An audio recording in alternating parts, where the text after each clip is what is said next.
Et bonjour à tous, mon nom est François Letarte. Bienvenue sur ma chaîne JDR D30, une chaîne consacrée aux jeux de rôle sur table. Donc, vie de rôliste, j'en profite pendant que je suis stationné, j'ai un peu de temps. Donc, je vais faire une vidéo genre réponse. En fait, c'est un exercice en réponse, en fait, à un exercice, voyons, à une vidéo de Es-tu game jeu de rôle? Bon, fin 2024, qui parlait des questions sans réponse du jeu de rôle. C'est présenté comme ceci, c'est-à-dire depuis que le jeu de rôle existe, depuis 50 ans, ben il y a des choses qui sont attribuables au jeu de rôle, puis c'est difficile de statuer c'est quoi la vraie réponse à ces questions-là. Très intéressante vidéo. Le lien va être en bas. Je sais que Signbeast, je sais qu'Andréane, en tout cas, il y a eu certains sur YouTube qui ont répondu. J'imagine qu'il y en a qui ont peut-être répondu par écrit ou ailleurs, mais reste que ça me tentait de me joindre à ces réponses-là. Et pourquoi pas essayer d'y répondre? Évidemment, tu sais, je réponds sous l'optique de mes préférences. Fait que c'est sûr que, tu sais, je vais plutôt dire qu'est-ce que moi je préfère. Je vais essayer d'être objectif pareil, là, essayer de penser à ça. OK. Est-ce que toutes les réponses à toutes les situations, faut les trouver dans un livre de règles? Est-ce que le livre de règles devrait couvrir toutes les situations possibles? Moi, je sais qu'il y a plein de jeux qui ont essayé de le faire, mais ce qui arrive, c'est que je pense que c'est impossible. C'est impossible. Il arrive toujours la situation, la zone grise, la proposition, c'est une accumulation de facteurs qui font en sorte qu'à un moment donné, regarde, tu dis, bon, regarde, fais donc juste rouler un test de Dex. Fait que t'as beau avoir le jeu le plus précis possible avec tous les détails. Tu sais, à un moment donné, le meneur de jeu, il va pas ouvrir son livre de règles, puis il va juste te dire, ah, roule ce que tu veux. D'après moi, la règle pour régler ça, elle n'existe pas. Fait que, tu sais, je pense que c'est impossible. Et je pense que faut garder ça en tête. Tu sais, le jeu de rôle, un jeu de rôle va te proposer souvent des règles, il va couvrir le plus de choses possible en lien avec l'expérience que le jeu de rôle veut te donner. Tu sais, Donjons et Dragons, ben, tu sais, c'est pas mal fait pour du combat. Tu sais, oui, tu peux faire d'autres affaires, mais tu sais, c'est toujours, tu sais, tout est calculé en nombre de points de dommage que tu vas faire perdre à l'ennemi ou plus ou moins. Fait que c'est sûr que le jeu te présente ça et va tenter d'être précis là-dedans. Il ne peut pas être précis pour tout. Tu sais, si tu as envie d'aller ailleurs avec Donjons et Dragons, d'être plus roleplay, social, ouais, il y a des règles, mais c'est là, c'est un peu. Ils ne peuvent pas tout couvrir. C'est impossible. Parce qu'une fois que un groupe a le livre entre les mains, ça veut dire, on ne sait pas là, dans quelle direction le groupe va aller. Là, va-tu vraiment faire des choses qui sont absolument prévues dans le livre? C'est ça, c'est impossible à prévoir. Donc, tu sais, peu importe la réponse à la question, je pense qu'en fait, il faut juste se rendre à l'évidence, c'est impossible à prévoir. T'sais, on peut pas calculer ça, à savoir si un livre devrait avoir toutes les réponses. Je pense que c'est impossible à répondre. C'est vrai que c'est une question sans réponse. Ben, en fait, oui, il y a une réponse. C'est comme à un moment donné, là, je pense qu'on est aussi bien de justement lâcher prise et utiliser notre imagination. Je pense que ça fait partie aussi des choses intéressantes du jeu de rôle, là, en tout cas du moins. J'aime bien ça faire ça. OK. Est-ce que le jeu de rôle doit mettre à l'épreuve le joueur ou le personnage? Euh, ben, moi, je préfère que le personnage soit comme un peu stimulé, tu sais, veut dire, soit utilisé. Parce que, veux pas, c'est lui qui est dans le monde imaginaire. Mais c'est vrai que je veux dire, autour de la table, on s'adresse aux joueurs. C'est les joueurs, c'est leur vécu, c'est leur expérience. Tout ça, tu sais, c'est un peu la communication se fait entre des gens qui existent dans la vraie vie, tu sais. OK? Puis c'est ça, mais il faut traduire ça en quelque chose d'imaginaire. Donc, euh, mais j'ai tendance à dire que moi, ma préférence, c'est d'essayer d'amener plus le personnage, mais j'empêcherai pas le joueur d'avoir, tu sais, d'être interpellé et de répondre à différentes situations, puis c'est ça, puis de le faire de ses propres sources et de ses propres idées, même si ça n'a peut-être pas nécessairement rapport au personnage. Tant que c'est cohérent, en fait, tant que tout ça a une certaine cohésion, là, si je ne dis pas, mettons, amener des éléments complètement je veux dire, anachronique, là, tu sais, c'est ça, tu sais, on va, tu sais, ça c'est sûr que c'est non.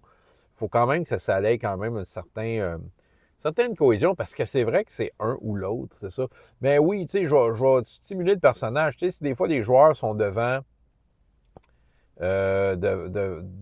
des impasses en termes de connaissances, tu sais, je considère que c'est parce qu'aussi leur personnage imaginaire, ils n'ont pas le vécu de leur personnage imaginaire, ce qui fait que tu fais rouler des dés. C'est à ça que ça sert, là. Les caractéristiques qui sont là pour simuler qu'est-ce qui se passe dans l'imaginaire en réalité. Fait que, tu sais, je vais utiliser ça. Je vais faire rouler des dés pour toutes sortes de situations qui pourraient être réglées juste en parlant, mais des fois, tu sais, est-ce que ça représente ce qu'il y a dans l'imaginaire? Fait que c'est pour ça, tu sais, on peut faire rouler des dés pour des tests de social ou des trucs de connaissances. C'est ça, tu sais, il y a moyen, là, je parle des skills plus mentales, là, mais ça peut être à toutes sortes de points. En fait, c'est plus pour les skills mentales quand on y pense, parce que on s'entend-tu que tout ce qui est physique, tu sais, t'interpelles pas le joueur. Je veux dire, on est en combat, on se battra pas pour vrai, là. On n'est pas dans un grandeur nature, là, tu sais. Fait d'une certaine façon, tu vas faire rouler les dés pour tout ce qui est physique dans le monde imaginaire. Fait que, tu sais, pourquoi pas transposer ça pour le reste? Tu sais, dire que aussi pour le reste, ça devrait être applicable. Ce serait peut-être ça ma réponse, en fait. C'est une bonne réponse, en tout cas. Est-ce que vous m'avez suivi?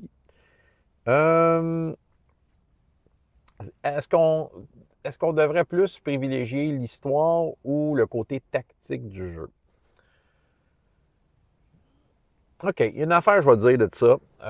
C'est que peu importe de quelle façon tu abordes le jeu de rôle, au final, tu vas en raconter une histoire. Comment ça a été ta game? Hey, c'était super cool, il est arrivé ici, ça, ça. Tu vas raconter ça comme si tu racontais ta fin de semaine au chalet. Tu sais, tu vas avoir des souvenirs là, précis de ce qui s'est passé dans le monde imaginaire. Tu vas le raconter. Si tu as aimé ça, là, tu vas raconter ça avec beaucoup d'enthousiasme, ce qui s'est passé dans un monde irréel. Fait que le jeu, de quelle façon qui a été abordé? Comme un story game, plus comme histoire, roleplay, tout ça, ou c'est avec des petits bonhommes sur une map? Je pense qu'au final, ça ne change pas grand-chose. Parce que, tu sais, parce qu'au final, tu vas raconter quelque chose. C'est ça qui arrive, là, tu sais, aussi bien profiter du jeu pour toutes ces facettes-là, que ce soit juste on tripe sur l'histoire, on tripe sur le tactique. Tu sais, les deux peuvent rentrer ensemble, puis c'est ça. Puis on a nos préférences. Les tables ont leurs préférences. Il y en a qui n'aiment pas ça. Les bonhommes vont jouer au théâtre de l'esprit, mais c'est ça. Mais tu sais, peu importe, en fait, que ce soit un ou l'autre, comme je dis, au final, ça va donner une histoire. L'histoire n'est pas écrite avant, mais après, il s'est passé des choses, tu te souviens de tout ça, tu racontes une histoire. Voilà. En tout cas, c'est un peu ma conception de la chose. Peu importe de quelle façon tu aimes le jeu de rôle, au final, tu vas raconter une histoire. Est-ce qu'il doit y avoir absolument une notion de bien ou de mal dans le jeu de rôle? D'une certaine façon, oui. Du moins, il faut faire la différence entre c'est qui les ennemis et c'est qui les amis, tu sais, que ce soit des bons ou des méchants. Peu importe de quel bord de la clôture on est au final, là, ça prend quand même tu sais, le bien, le mal, c'est interprété selon celui qui le raconte, là, tu sais, en fait, c'est ça qui arrive, là. Tu sais, mettons, là, prends n'importe quelle nation qui part en guerre, là, c'est eux autres les gentils, c'est l'autre bord qui sont les méchants, puis t'irais voir le camp adverse, puis ils raconteraient la même affaire. Fait que le bien, le mal, c'est selon l'optique de la personne qui le raconte. Moi, je pense que c'est ça. Ouais, OK, tu sais, il y a des vertus qui sont claires, là, vous savez à quel point je les aime, les personnages joueurs méchants, ben c'est ça. Parce qu'il y a des affaires qui sont claires. Ça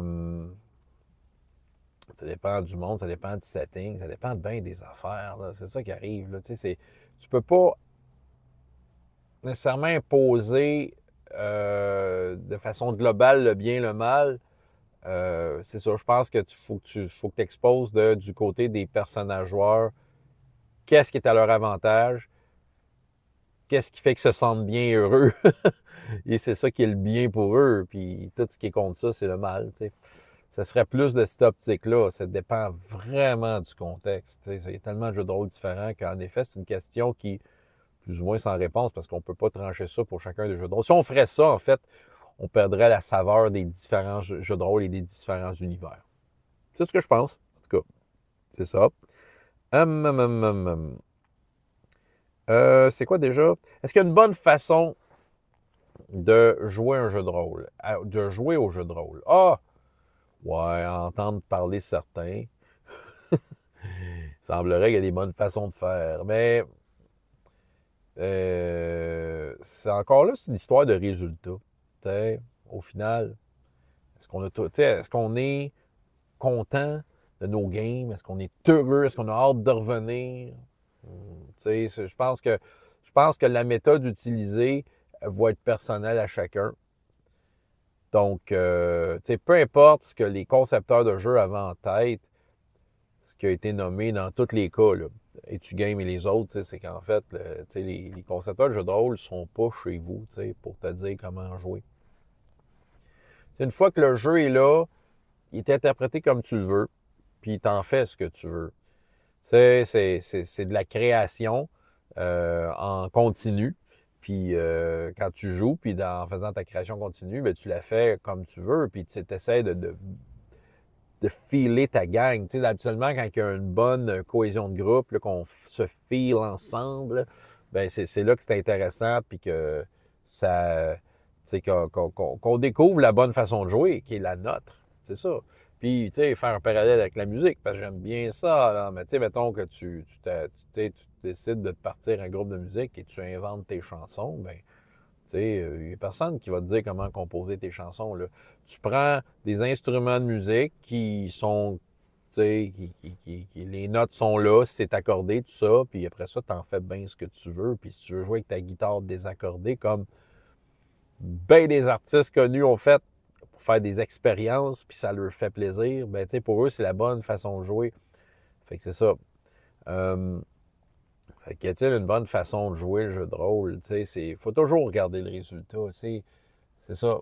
C'est ça qui est merveilleux du jeu de rôle, c'est qu'il y a plusieurs façons d'aborder ça. C'est très organique, c'est très humain, et c'est de faire en sorte qu'un groupe ensemble s'entende assez bien et assez de plaisir ensemble pour obtenir une partie satisfaisante.